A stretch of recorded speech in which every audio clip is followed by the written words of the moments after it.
Big old dots. Big old green dots. Give him some funny glasses too. Yeah.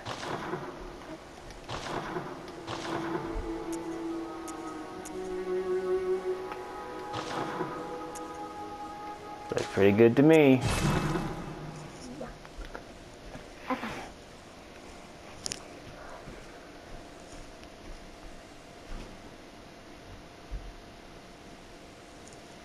What's the problem, Rowan? Nothing. I'm not going to do this for very long, sweetie, so I'm going to put in another game and we can actually talk and do stuff. But right now, I just want to record this, and I mean, nobody's listening right now, but, you know, when somebody does listen in, I want them to be able to hear what I'm saying. Signed and sealed. Now, let's begin The transfusion. Don't you worry. Whatever happens, You think it all a mere bad dream.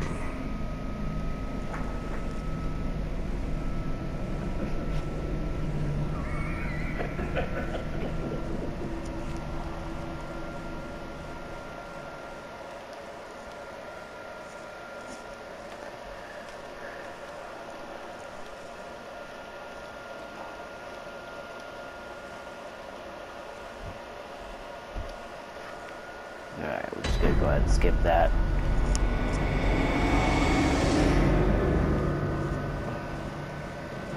Alright.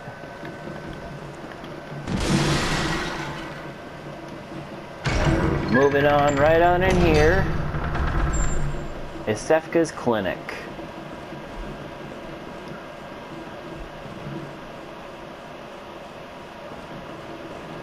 Go on to the next room. And what should I see? Lycanthrope. Now, this is the first enemy you will encounter in the game, and you're actually supposed to be killed by this enemy. You're not supposed to beat it up like I'm about to. Because when it kills you, you get sent to the Hunter's Dream, and that is where you are given your weapons. And, oh, I got caught. Give me my health back. There we go. Almost full health back. That's one thing I love about this game. It allows you to, it basically encourages you to be aggressive, because if you get hit by something and you lose health, if you hit back within a certain amount of time, you regain a chunk of the health that you lost. Like, I gained almost full health. Oh, see, I'm gonna do it again. Oh. Nope, there we go. I didn't miss the front time frame. I almost did though. See how I got lessness now? Alright.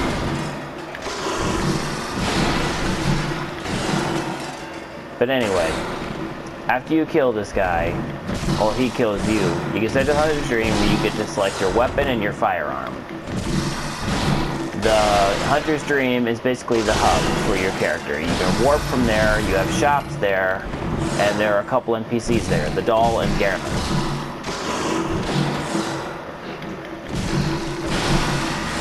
Yeah, sorry, I'm not talking much. I'm really concentrated on taking down this lycanthrope.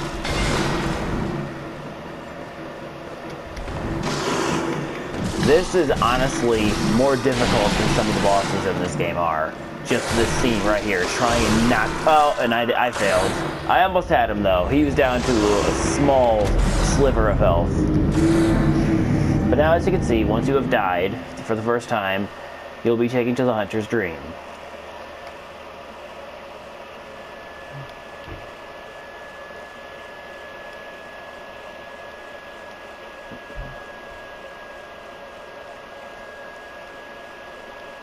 Alright, let's skip that scene. Here we are in the Hunter's Dream. This is the doll. Now, the doll is where you go to level up. You get, much like in the Dark Souls series, when you kill enemies, you get what's called blood echoes, which is basically souls. And then you take them to her and she levels you up. Alright, here you're going to be offered the weapon. I'm going to go with the Saw Cleaver because it's my personal favorite of the three. You talk to these guys and they'll offer you the Hunter's Pistol or the Hunter Blunderbuss. I'm going to go with the Blunderbuss. And then you get the notebook, and that, like in the Dark Souls series, allows you to leave messages for other players. As you can see, all these specters here, they're like the bloodstains in Dark Souls, will enable you to see what happened to the player that died here.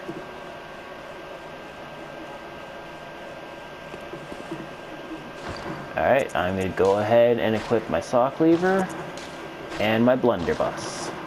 Alright, so now I'm ready to go. Gonna head to the first lamp or lantern of the game. Now, the lanterns are much like the bonfires in Dark Souls, only you cannot heal at the lanterns. They're only a way to get to the Hunter's Dream and to mark how far you've gone. But going to the lantern will not reset the area. Only if you go to the dream and back, or use an item that allows you to go back to the lamp, like the bonfire. See? Like, you don't sit down or anything like in Dark Souls. Alright, now I'm going to run in here. And this time, the Lycanthrope is going to have no chance.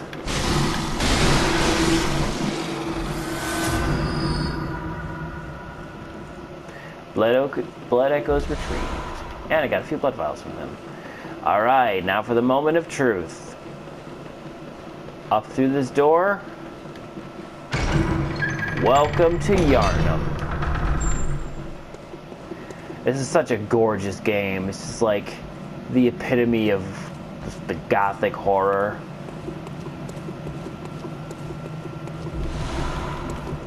And this game is very Lovecraft, which is amazing because I love H.P. Lovecraft. There we go. Open up the gate. Hello, Yharnam.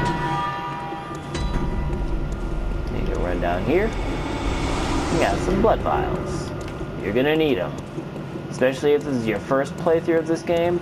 You're gonna need every blood vial you got, because unless you already are extremely experienced with Soul games, this will be a tough one, at least at first.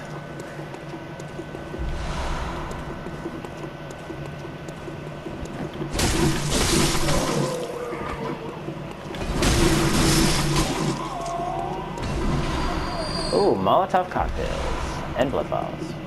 I'm going to go ahead and set that real quick. Molotov cocktails are basically like fire bombs in Dark Souls. I'm going to go ahead and pull this switch. The ladder drops.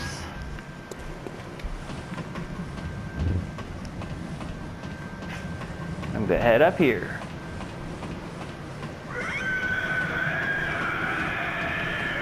Ah. I'm sure everybody loved that sound. That is the sound of the first boss, who we'll be encountering shortly.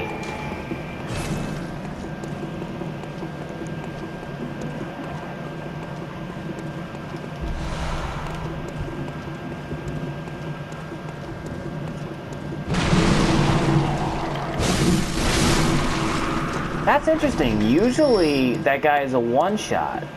But that's actually the second time now that he has taken more than one hit to kill. And basically, these are all the people who live in Yharnam, but they're all infected and they've gone mad, and they're going through this slow transformation into beasts. Like, you see that some of them are like Crazy Harry and their arms are extended, and yeah, they're good looking guys.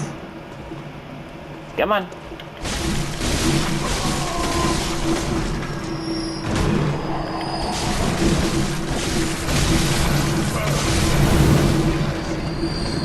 Cursed beast. Yeah, down here is somebody you don't want to mess with just yet. I mean, unless you really want to test your skill, because these guys right here, they're quite tough. But he is guarding a blood gem, which is something that you can add to your weapon to give your weapon certain attributes, or simply just make it stronger. Like there's fire gems that give you a nice fire effect to your weapon. and is especially strong against beasts because beasts hate fire.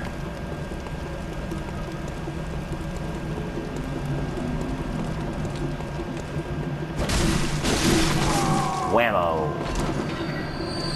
And then there's Heidi guy number 1.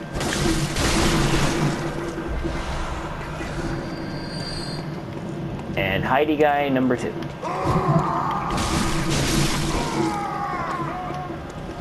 That guy right there, even to this day, as many times as I've been playing this game, he still gets me now and then.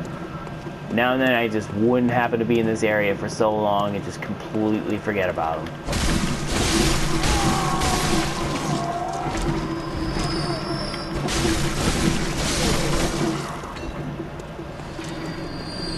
Chop through all them. I'm making my way to the first boss of the game. It is the first optional boss. But for me, whenever I play a Souls game, no boss for me is really optional. Like, I want to fight them all. Like, I don't want to just be like, oh, well, you know, you don't have to fight them, so no.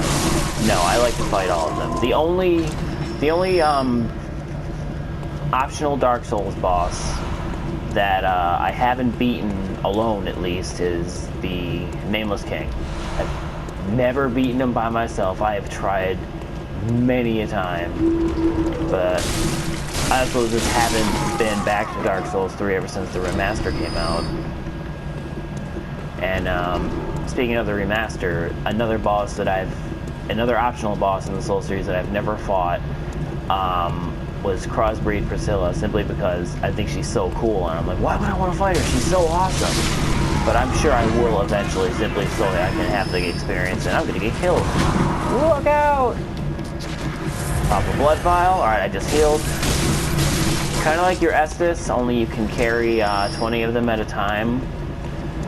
And, well, you can carry 20 at a time as far as that's goes later in the game, but you know, everybody knows what I mean.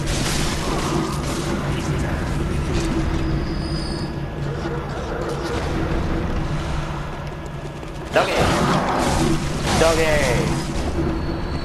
I'm just gonna sit here.